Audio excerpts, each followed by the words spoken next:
Maraming salamat, Dennis. So,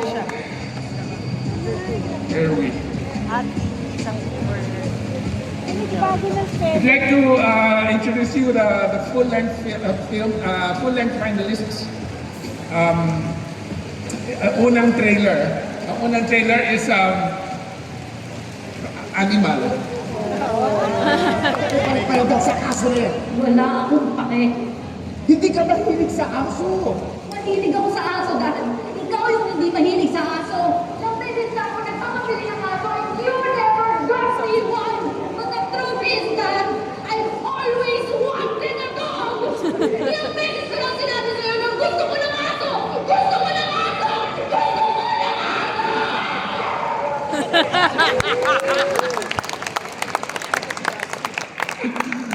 Okay, please welcome to the stage the director, the filmmaker of Animal, si Dustin Celestino. Gusto ko na aso. Magandang hapon po. Inimbitahan ko po yung cast ko to join me on stage para mapakilala ko sila ng maayos. No? Kasama si Bini. Ayan. So, ang mga artista po natin for our film ay ang mag-inang si Maxine Ignacio and Frances Matil Ignacio. Si Anthony Falcon, si Jojit Lorenzo na wala dito, si Bini, yung aso namin, si Miss Between Escalante, and Kuya Raymond Domingo. Okay, so ang Animal ay tungkol sa dalawang political dynasty. Magsisimula siya sa isang insidente kung saan mauhuli ni Lily ang governor na may ginagawang hindi maganda doon sa aso.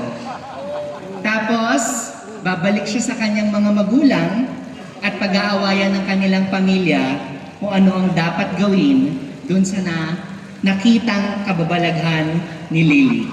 Ayan, yan po ang premise ng Animal.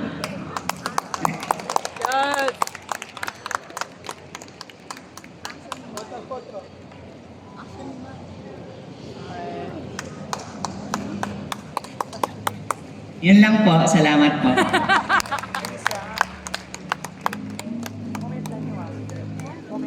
Maraming salamat, filmmaker Dustin Celestino and the cast, Janelle Celestino and the cast of Animal. Ang susunod nating full-length film ay ang Two Valid IDs, and here's the trailer. Dalawang valid ID. Hindi po talaga pwede isa lang. Kailangan po yung dalawa. Mang policy kasi yan. Kung kailangan kumuha ko ng ID, kukuha ko. Hindi talaga biro kumuha ng ID. Pila kanina sa postal. Napakahaba, napakainit. Kailangan natin magbayad ng padulas.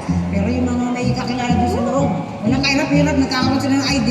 Eh, kaya ka nga kukuha ng ID dahil wala kang ID. Tapos hahanapan ka ng ID. Eh, ano idea to? Kaya wala kang pera. Please welcome to the stage the filmmakers of Two Valid IDs, Maan Asuncion Dagnalan and Abet Pagdagdagan Ras.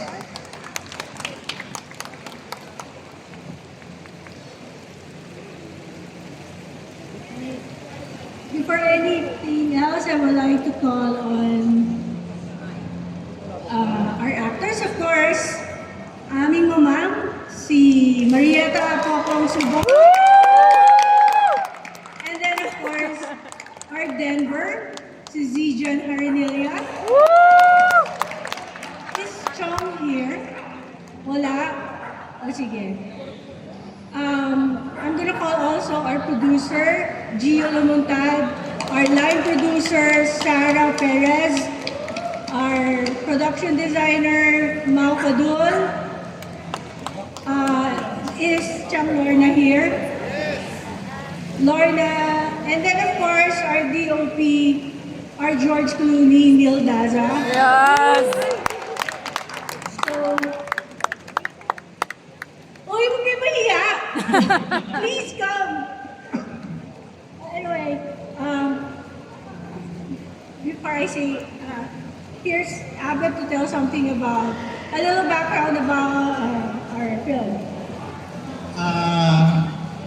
Actually, ironic na ang pinagsimulan ng kwentong ito ay isang drama at isang comedy.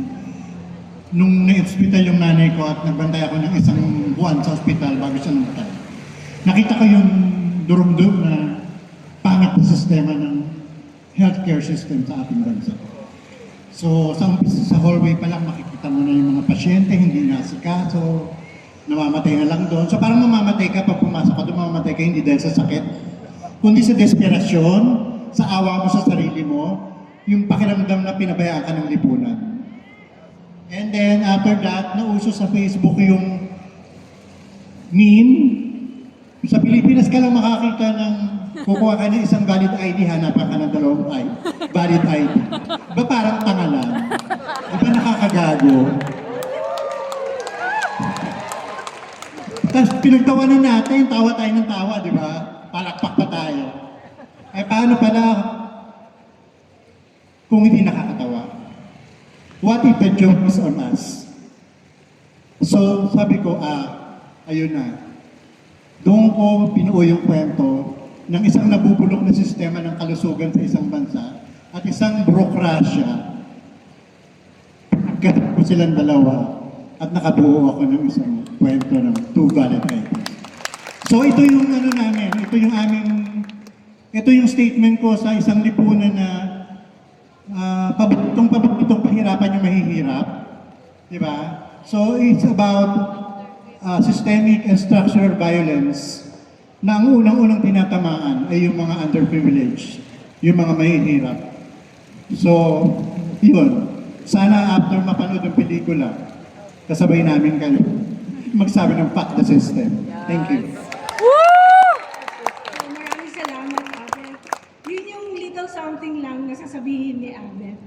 So, ang kwento nito, it's about Sylvia, the poor farmer from Adams, Pangasinan, who's he can't remit the money sent to her by the relatives from abroad because he doesn't have two valid IDs.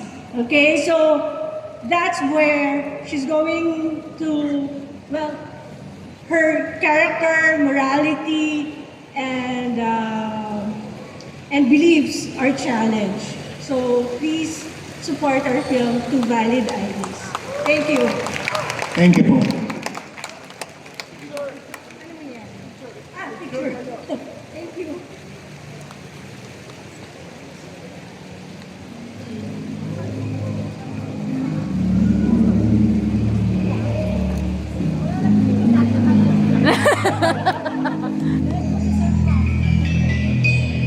Here po. Thank you. Maraming salamat, filmmakers naman, Danyalan, Abel, Pagdagdagan Ras, at saka ang cast ng Two Valid IDs. Susunod na natin panoorin ang trailer ng next full-length entry, Gangga. Dapat, kunting tao. Kasi sila hindi nabubulabog.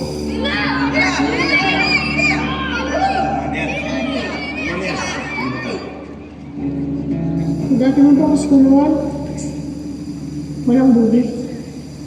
Meron din. Sabi ng mama ko, takot daw ang bully kapag yung naaki ay yung nalaban na.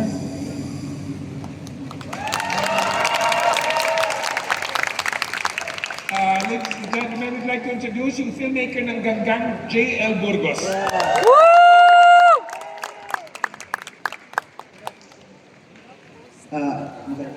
Magandang hapon po. Hinilig ako kanina na sinabi ni Direk Joey Reyes na young filmmaker. Salamat po. Pakilala lang ako kasi J.L. Burgos, kami yung gumawa ng Ganggang. Tungkol po to sa kwento ng tatlong bata na ang kanilang tanging objective ay makahanap ng gagamba.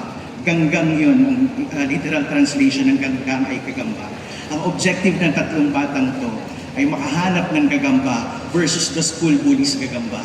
Along the way, habang naghahanap sila ng gagamba, sari-saring sapot ng kaguluhan sa kanilang baryo ng lipunan ng kanilang mind.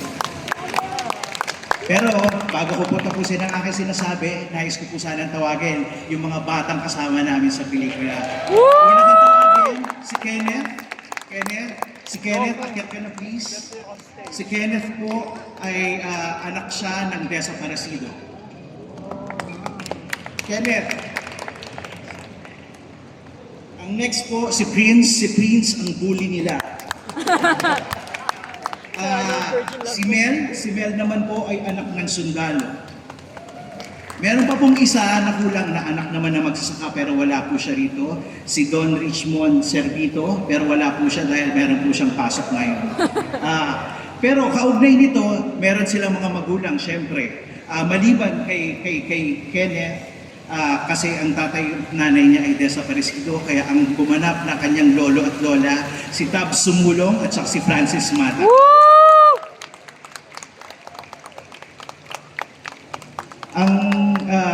Ang tatay naman ng sundalo, ang sundalong si Sarge, maaari ko bang tawagin si Brian Arda.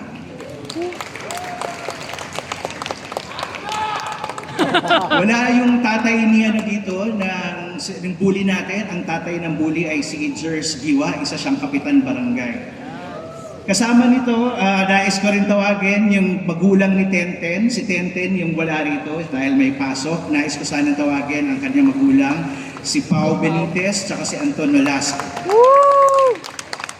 Ang kaibigan ng pamilyang to, ang pamilya ng mga magsasaka, si Katrish, first sinimalaya niya to. Siya po ay production designer ng Mag-iina. Wala yung asawa niya rito, si DMs, Bonggaling. Si DM. Pero dahil sa ang lugar na to, ang baryo na to, ang tinatawag na baryo ng Sidhaya, ay merong mga isang militarized community. At ang mga militar, nais ko sana tawagin, si Manuel Hinabe, siya ang ating colonel. Ang mga sundalo natin, na isa lang, Rafael, maaari bang pumasok ka at kumaway sa audience natin? Merong smuggler ang mga gagamba hanggang sa kasalukuyan, nangyayari pa rin yan. Ginagamit siya pangsabong at ginagawa talaga siyang pustahan. At yung isang smuggler ng gagamba kasama namin dito, si Wesley. Dahil sila ay mga estudyante, meron din silang mga teachers. Unahin muna natin si Ma'am Rebelin. Ma'am Rebelin, si Elora Espanyo. Si Elora.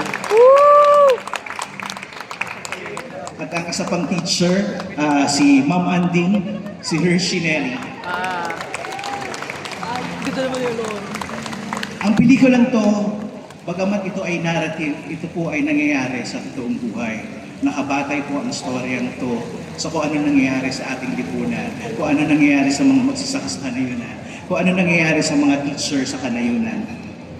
Kwento po to na totoo kahit ito po ay isang fiction at narrative fiction.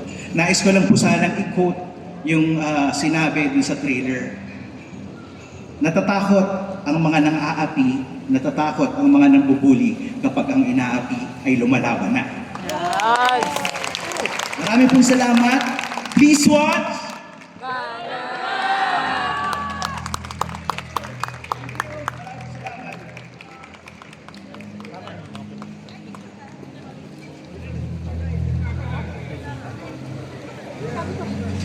Akala ko litan lang.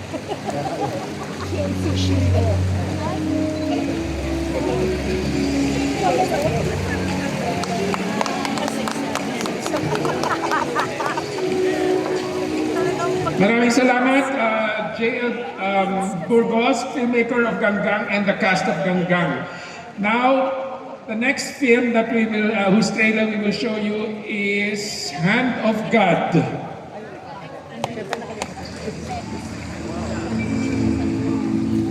Hindi mo pagkakatiwalaan mga tao dito. Lahat yan. Hawak na ni Omar yan. Hindi ko naman sinabi na magiging madali lahat ng ito.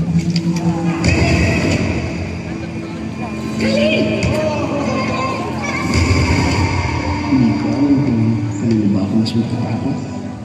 Sa mga sundalo ba? O dyan kina Omar? Please welcome to the stage of filmmaker Hand of God, Mark Dwayne Angos.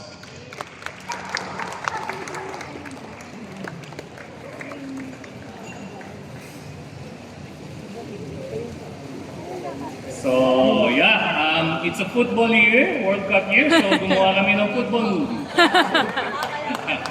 But the film is basically, at its core sa puso niya, is the transformative power of a simple and beautiful thing like football.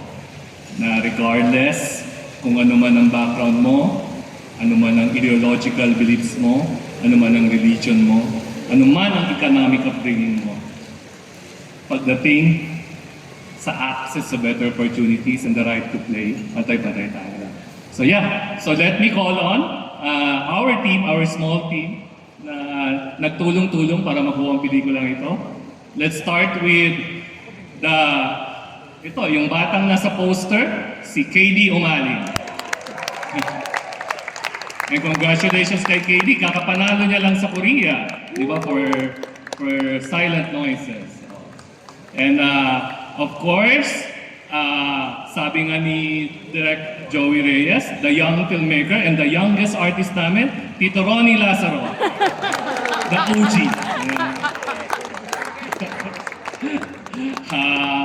At nandito din at pinaunlakan tayo, of course, ni Mama Mary herself, nagjo-joke.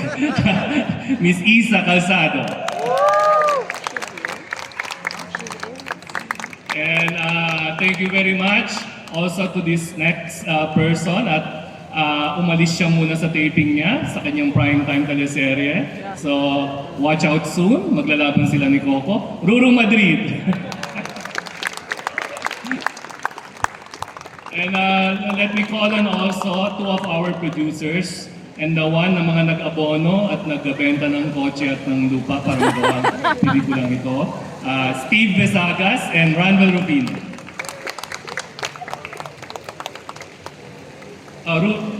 Tito Ronnie, gusto mo ikwento yung mga pelikula? So,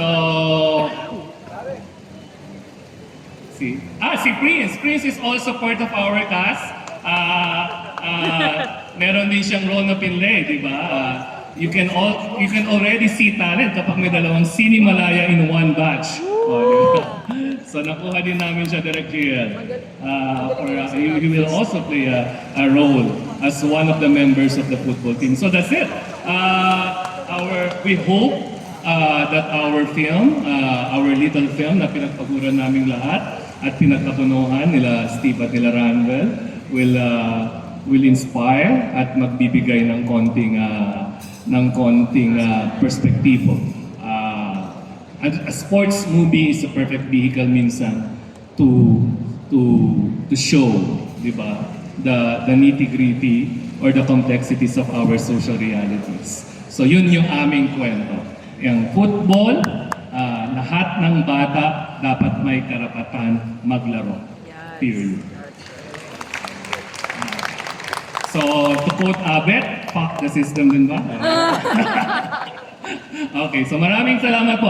The cast and the team for Hand of God. Thank you very much.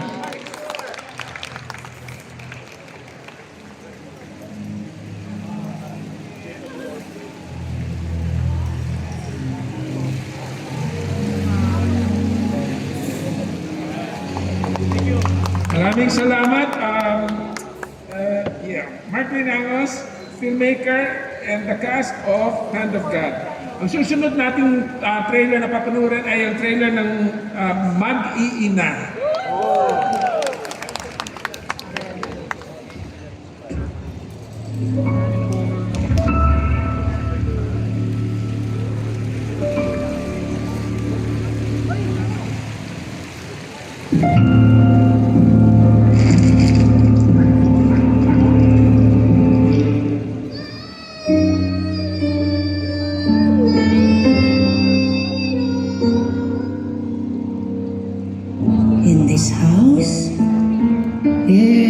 everything is forgiven. Wow. Ah, si Gaylan pala. Please welcome the filmmakers of Mag-iina, Mother. Giancarlo Abraham and Guelan Varela Luarca. Gwalan pala. Woo! Gwalan nga eh. Ano si Gwalan? Ah, wala si Gwalan. Magandang hapon po sa lahat. Ako si Giancarlo Abraham. Unfortunately, nasa Hong Kong pa po si Ghilan.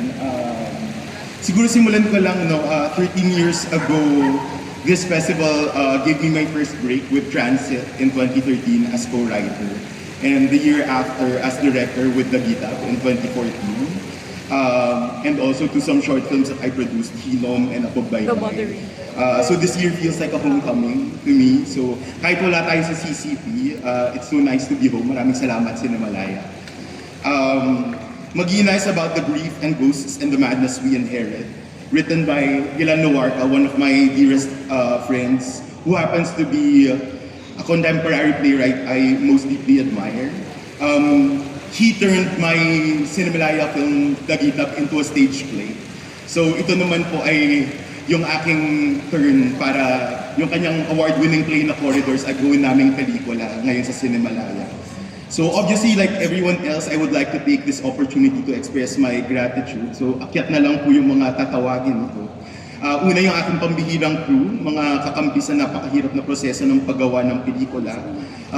Aking fellow producers, Bianx Basilio, Diner Mal, ang aming line producer, Nair de la Cruz, aming associate producer, Camille Tan, ang aming DOP, Joy Aquino, and production designer, Katrish Aristoki. No? So sa mga hindi ko na maiisa-isa, gusto ko lang sabihin, kitang-kita nyo naman, they really all mothered so hard. So, and syempre, sa aming cast, no? Ilan sa kanila nandito kasama natin ngayon. No? Buong loob silang pumasok sa baliw na mundong ito ng Mag-iina. No? So, Janine Gutierrez, nandito na ba siya? Kararating lang, umabot po. Lucas Andalio, Cherry Pie Pecache, Agot Isidro, Nes Roque, Jackie Lou Blanco, kasama rin namin si Bart Gingona at si Alejandra Cortez. No, so, ayun. Maraming salamat din syempre sa aming audience, sa inyong lahat na nandito ngayon. Huwag po din yung palampasin ng aming pelikula. Medyo totoo po yung sinasabi ng ibang mga director, ibang Giancarlo Abraham po mapapanood ninyo dito. So, kita-kits po sa mga sinehan.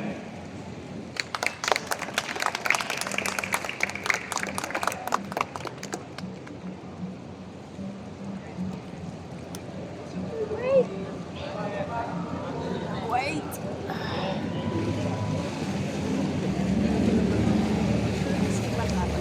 Here, please.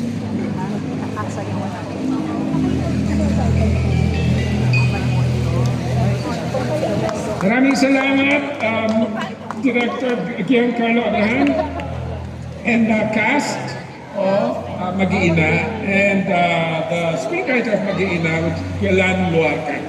Ang susunod na trailer na papanoorin natin ay ang Kakasayawan. Ba't ganun ka ka? Tumakas ako para makalingon.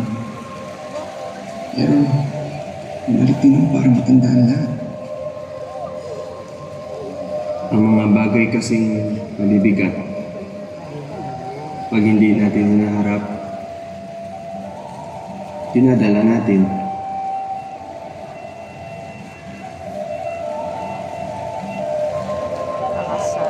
Kaka. Okay. Let us all welcome the filmmaker of Kakasayawan, Alpha Habol.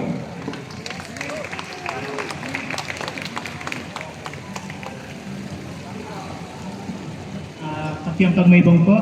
Sa Tadyawan po, ibig sabihin ay magandang araw po. Ako si Alpha Habon, a long time avid Cinemalaya fan and a first time Cinemalaya director until late. Yes! I'm proud to present Kakasayawan or Brother from Another River. Ang Kakasayawan po ay sa coming of age movie set in Mindoro Oriental. tungkol po sa dalawang bata, isang Manilenyo at isang Tadyawan Mangyan na nagkaroon ng pagkakaibigan at ang pangako nila na magkita muli after 10 years. It's a contemplation po of how grief can transcend and follow us, but also how love, compassion, and friendship can as well. So, gusto ko po ipakilala ang mga cast ng aming pelikula. Unang-una na po ay si Nicolo Mercader. Please join me on stage po. Si Dennis Dato po, siya yung Tadyawan bata, pero unfortunately siya makapunta ngayon. Then si Dian Bautista po. Then si Bieber Magtalas. Miss Nikki Valdez. Sir Luis Alandi. Noel Pola. Sir Carl Medina. Si Kanya Mamuba. And wala po ngayon, pero I'd also like to acknowledge Queen Ay Mercado and Benedix Ramos. Ay, sabi mo. Also, I would like to acknowledge niyo po ang aking producers na si Annalisa Aklan at Pilipina Magtalas. Thank you po. At ang aming casting director na nandito na si Ivan Panganiban.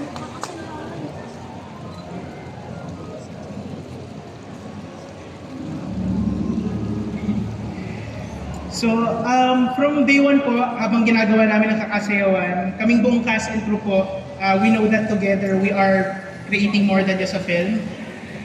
We are creating something bigger than ourselves, and that's representation for the rich culture of the community that has not been represented before, and that's the Tadyawan culture of our brothers and sisters in Mindoro. So, salamat po, maraming salamat po Cinemalaya for giving us the opportunity to showcase their story to the Philippines and hopefully the world stage. Maraming salamat po.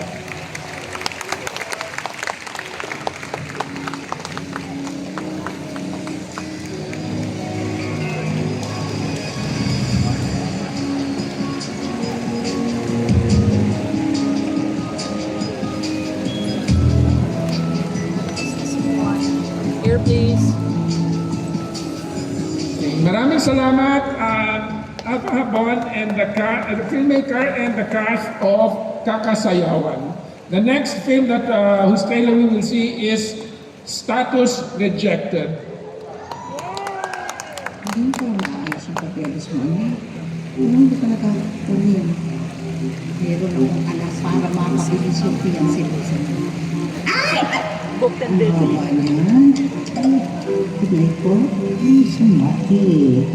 Uy, may tabis ka. Wala niya ito kung nag-Amerika tao, bigla-bigla lang makasenso. I'm sorry, the application has been rejected.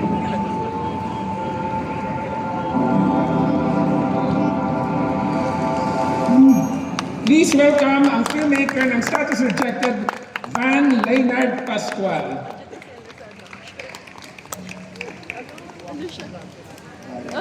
Hello po, magandang hapon po sa inyo lahat. Ako po muli si Van Pascual, ang direktor at isa sa mga manunulat ng aming pelikulang Status Rejected. Debut feature film ko po ito. Thank you. Here with me today are my producers, Pia Fortuna and Micah Tadena. Together with our very talented, lovely, and beautiful cast, Yani Villarosa, Miss Beverly Salviejo, Miss Alessandra De Rossi, and our lead, Miss Ruby Ruiz. Yes! Yes. Sorry, nag-read kami nung katuloy Pasko ngayon. So, ayun. Ang Status Rejected ay isang coming-of-age story ng isang 69 na lola na si Biring na matagal nang nangangarap makapunta ng Amerika para makasama ang kanyang bunsong anak na si Clark. Dahil para kay Biring, ang Amerika ang magiging takas niya mula sa lungkot at pag-iisa na unti-unti niyang nararamdaman habang kasama sa bahay ang kanyang panganay na anak na si Anna at ang apo niyang si Sofia na parehong abala sa kanilang mga buhay. Pero paulit-ulit siyang nare-reject ng US Embassy sa kanyang visa applications. Kaya para maabot niya ang kanyang pangarap na American Dream, hinikayat siya ng kanyang kumari na si Tessie na maghanap na lang ng apang. Yes.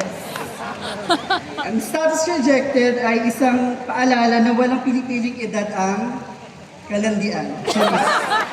Walang pinipiling edad ang muling pagtukla sa sarili. Yun lang. Muli, status rejected. Thank you po. Picture.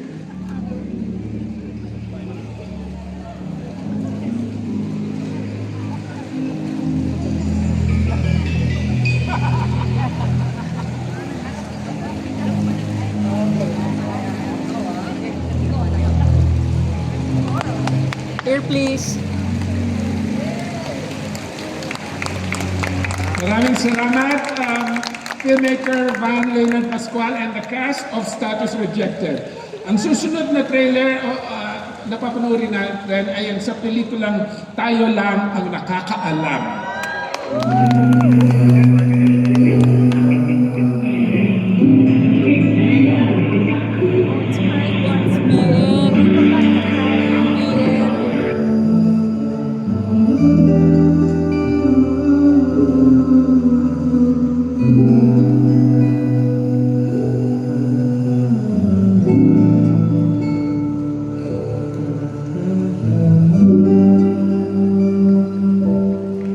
Please welcome ang filmmaker ng Tayo Lang Nakakaalam, David Corpus.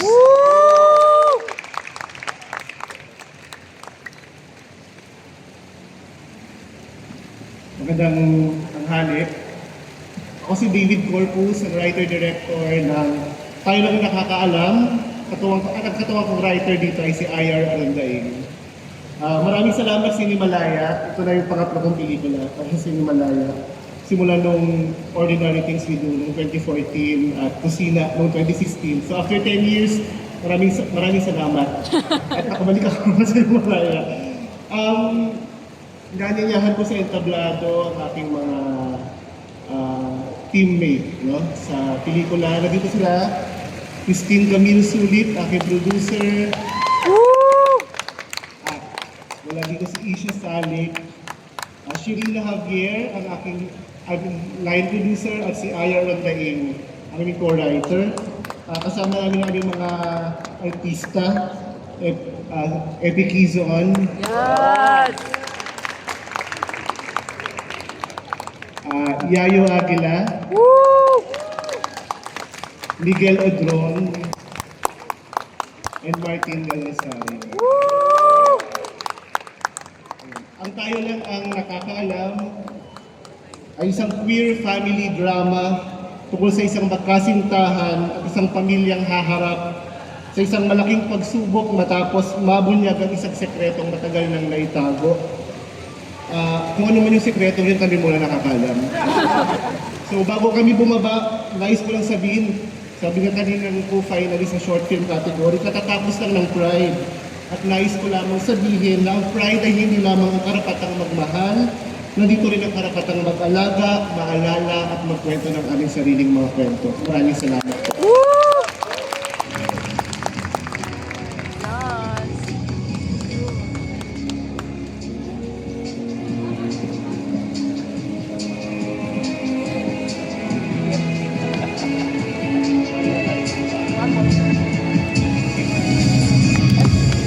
Wait, here please. Okay? Maraming salamat, filmmaker David Corpus and the cast of Tayo Lang Ang Nakakaalam. Ang susunod na trailer na papanoorin natin ay ang huling trailer na papanoorin natin sa full-length competition is Tirik. Kailangan natin makipasan sa kanilang krus. Ito na lang po talaga yung hinihintay na. Nasugal na yung kapalaran na. Ano yung sugal na sa kabaitan. Tandaan mo, Santos. Walang nananalo sa sugal. Huwag kang lilingon. Yes! Please welcome filmmaker ng Tirik, Mai Dia Padilla.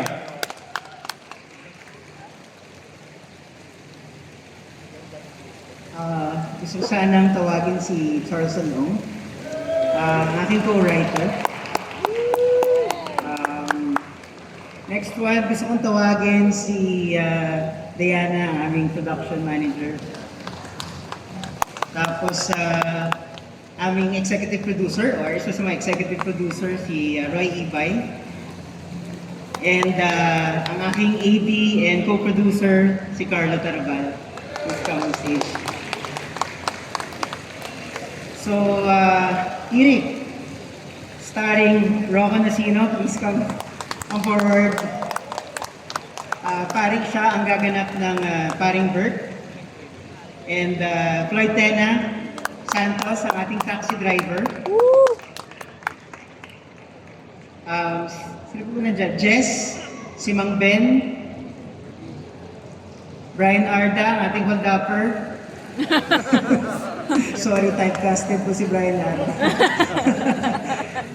Ken Paredes, ating police encoder. Justin,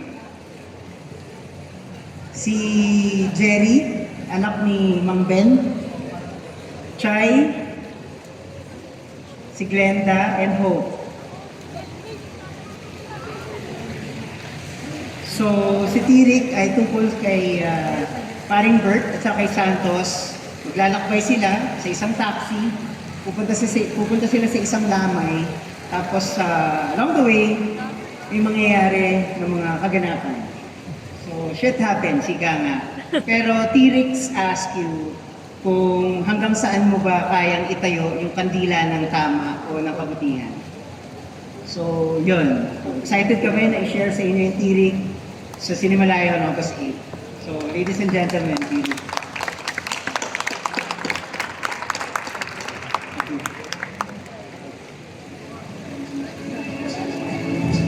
May picture taking daw.